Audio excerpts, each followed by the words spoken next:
even though they haven't had the greatest performance in the last split, I still think they'll show up. Right, well, we have got draft phase going on here. Let's see where these picks and bans go. Ooh, that is going to be a Lance ban from Hunters. Yeah, Lance ban coming through from Hunters. Not super surprising from the region they're in, but it hasn't particularly been a priority ban too much in NA as of late. But the Lyra, of course, nobody wants to see her go over. Believe it or not. It's Shocking. Kestrel! Wow. Oh, I'm so surprised. Adagio, though, the first Adagio that we'll see of this tournament locked in here for Hammer's Velocity. And could this be an ode to playoff in? It's going to be Koshka locked in here. Now, they did tell us that this is one of the picks they've been practicing. So while Kestrel gets so much attention, so much focus, that also potentially makes teams weak that only prioritize her for those teams that have been practicing compositions against her. Yeah, it's very interesting because if you know your opponents are going to pick Kestrel, you just have to prepare something against it. Well, there you go, exactly. We're going to see a Glaive locked in for sure. They are thinking about Catherine. This could be a nice sort of resolution to this composition for Hunters. And I think a lot of teams talked about the burst-heavy meta. Certainly a bit of a burst-heavy composition coming out from Hunters. No, definitely. And Babala has played this Glaive in the past, so something he's very comfortable on. But with the Sky pickup, there is going to be the potential for Zeo to rotate and outplay the Catherine and Glaive. So what are these guys' compositions aiming to do here? We've got a short time to break it down. What are we going to expect to see? I definitely think the Koshka Adagio is really just to kind of get up in the face of Kestrel to do a lot of movement, walk around the team fight and be a distraction while Zeo kills everyone from a distance. Well, okay, there you go. Anyway, I'll get your predictions quickly. Velocity. I'm going to go with Velocity, yeah. Velocity, I'm going to go for Hunters just to be annoying. I'm going to pass over to our wonderful casters. It is Sona and Jingyi to take you through the next game. Thank you very much, guys. A little bit of North American bias you have to feel on the desk there. I think Hunters have a very strong opportunity to win out this game, actually, when you look at their lineup. We are here into the second game, or the second series at the World Championships, and we are already on to the Halcyon Fold. And if it's anything like the last series, I don't think we'll have a voice by the end of this one. Dear me, what a game that was. But we are now watching Hunters play up against Hammer's Velocity. Velocity, as they said on the desk, have not had the best of times recently in the online events. Absolutely not. They've won one game in Splits 2, coming 7th, but we have to realize that Hammer's Velocity, they always perform exceptionally well on a live stage. They do. They've always been away from those nerves. They haven't been impacted by being on a live stage. In fact, they've had the home field advantage a lot of the time, and they felt that the crowd buoys them up. Now, Queen takes a little bit of pressure. Babala's going to get pushed back here as well. No level 2 yet for Hunters. Means that Aloha and Vains can continue to push forward. Now turning their attentions over to Revengex. Here comes Queen back in, level 2 hit. Revengex going to do a lot of work, but he's getting taken lower and lower, and Zeo will snipe him out. Queen, the second kill. It's a double. Babala takes one for himself and will get taken down. It's an ace. Only a minute in for Hammer's Velocity.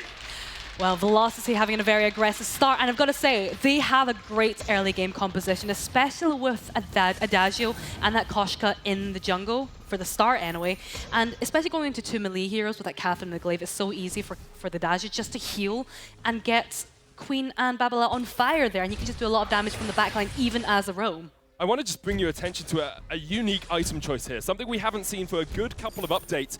Iron Guard contract on Vains. He's picked that up straight on this Adagio. I think it's an interesting pick, especially with an Adagio there. You have the ability to heal yourself, and the main principle of the Iron Guard contract is that it can heal you every time a jungle monster or a lane minion gets killed. One of those big lane minions. You don't get it from every lane minion, obviously, which is a shame. When some lose some. That you do. Velocity's going to start to put some pressure into the jungle of Hunters here, looking to see if they can catch people out. Zeo is low in the lane, but has that Halcyon Potion to heal himself back up, and Vains and Aloha will spot out Babala. Glaive, if you shut him down early game, he doesn't really have that much impact as the game progresses. Yeah, he's not like cruel to get an afterburn onto Vains though. Queen's here with the stun as well. Vains taken low, but with Koshka just around the corner, they don't really want to fight this. Revengex is going to join up with Hunters. Vain push back. Aloha is jumping in and out very, very well, almost taking out Queen. They're just going to try and make it a 2v3. Here comes Zeo as well, and Aloha, and Vains just turn it around. Babala dies to the fire. Revengex is dead. Velocity coming out swinging.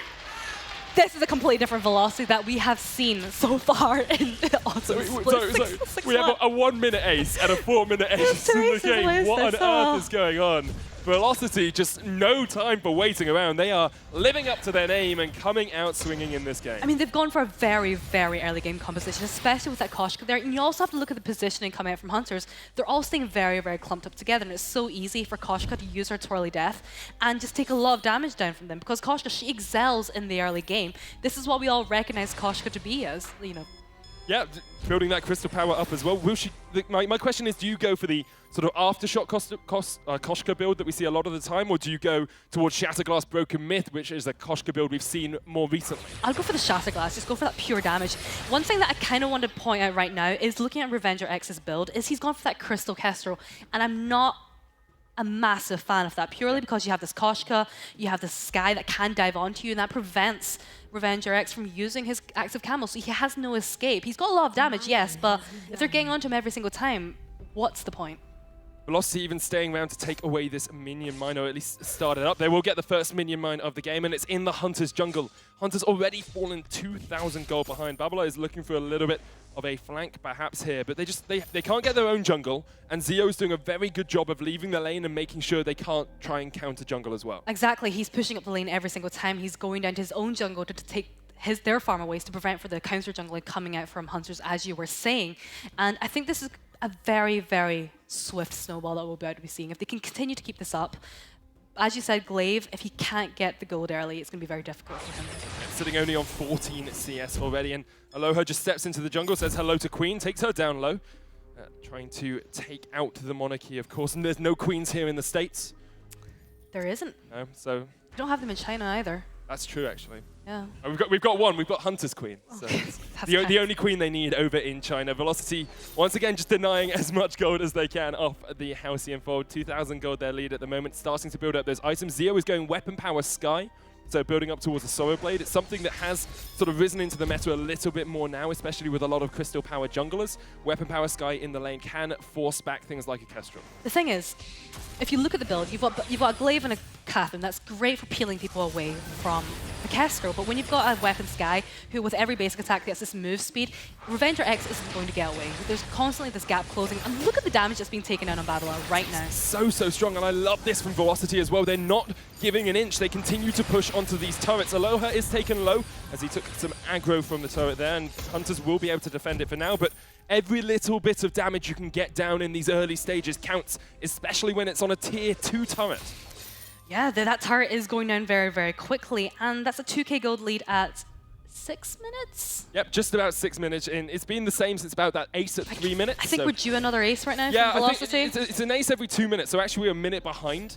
Velocity perhaps Pure show from Velocity. They haven't set their alarms. Of course, no jet lag for them to deal with, which is something we haven't talked about a huge amount for Hunters. Hunters actually playing, I think, with about 12 hours of time difference between here and China, so it's quite a big thing for them to have to overcome.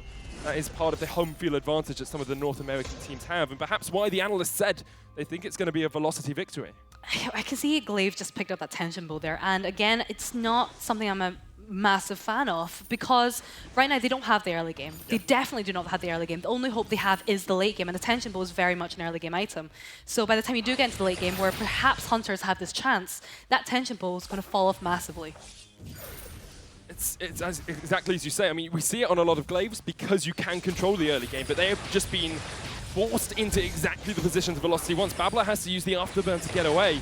Zio just steps forward once again. Death from Above comes out, not going to quite connect onto the Hunters, but Velocity have complete control of the Halcyon Fold. Revenger's jumped on there by Aloha. As you say, this Crystal Power Kestrel perhaps not putting the damage down that you would like, and not being able to get away from that Koshka as many times as she needs to as well.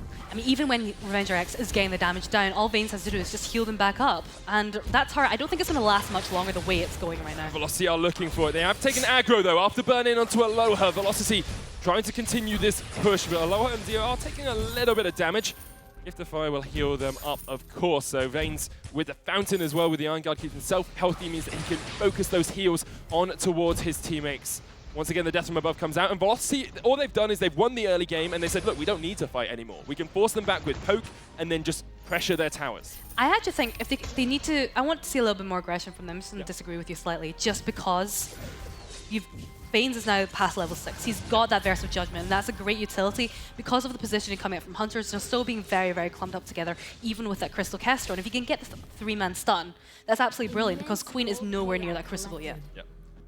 Has hit that level 6 though, so has Blast Tremor. That's something Hunters have done well, is getting some experience on their players, you know? Yes, they're behind a 2-level disadvantage here, a 1-level disadvantage there, but if you can get to level 6, you do have that ultimate combo, 1 shot, 1 kill. Blast Tremor can do a lot of work. I mean, Queen, the front line for them here, will just be able to get behind that turret once again, and Revengers is doing some work with those glimmers. I mean, we've seen teams come back from Oh, we said I mean, the last let's game, look at yeah. Snow and Infamous, absolutely. So I think Hunters, they actually do want to be playing for the passive game, late game right now.